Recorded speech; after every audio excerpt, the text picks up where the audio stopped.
Dickinson continued to look out of the window, and he, too, forever afterward prided himself upon his swiftness of discernment. He was a romantic little chap, and he likened the immobile old heathen to the genius of the Siwash race, gazing calm-eyed upon the hosts of the invading Saxon. The hours swept along, but Imber did not vary his posture, did not by a hair's breadth move a muscle. And Dickinson remembered the man who once sat upright on a sled in the main street, where men passed to and fro. They thought the man was resting, but later when they touched him, they found him stiff and cold, frozen to death in the midst of the busy street. To undouble him, that he might fit into a coffin, they had been forced to lug him to a fire and thaw him out a bit. Dickinson shivered at the recollection. Later on, Dickinson went out on the sidewalk to smoke a cigar and cool off. And a little later, Emily Travis happened along. Emily Travis was dainty and delicate and rare, and whether in London or Klondike, she gowned herself as befitted the daughter of a millionaire mining engineer. Little Dickinson deposited his cigar on an outside window ledge where he could find it again, and lifted his hat. They chatted for 10 minutes or so, when Emily Travis, glancing past Dickinson's shoulder, gave a startled little scream. Dickinson turned about to see, and was startled too.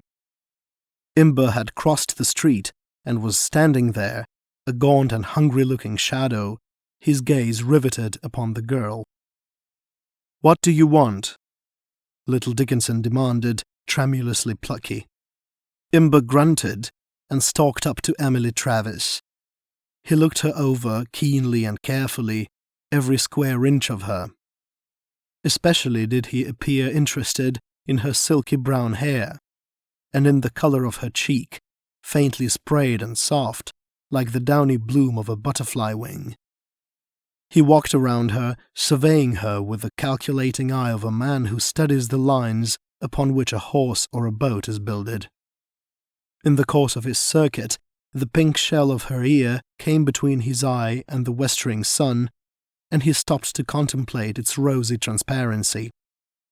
Then he returned to her face, and looked long and intently into her blue eyes. He grunted, and laid a hand on her arm midway between the shoulder and elbow.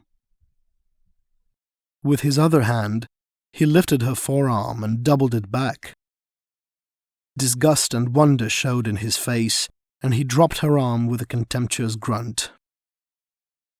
Then he muttered a few guttural syllables, turned his back upon her, and addressed himself to Dickinson. Dickinson could not understand his speech, and Emily Travis laughed. Imber turned from one to the other, frowning, but both shook their heads. He was about to go away when she called out, "Oh, Jimmy, come here." Jimmy came from the other side of the street. He was a big, hulking Indian, clad in approved white man style, with an Eldorado King's sombrero on his head. He talked with Imber, haltingly, with throaty spasms. Jimmy was a Sitkan, possessed of no more than a passing knowledge of the interior dialects. "Him whitefish man," he said to Emily Travis. "Me savvy talk no very much. Him want to look see chief white man." "The governor," suggested Dickinson.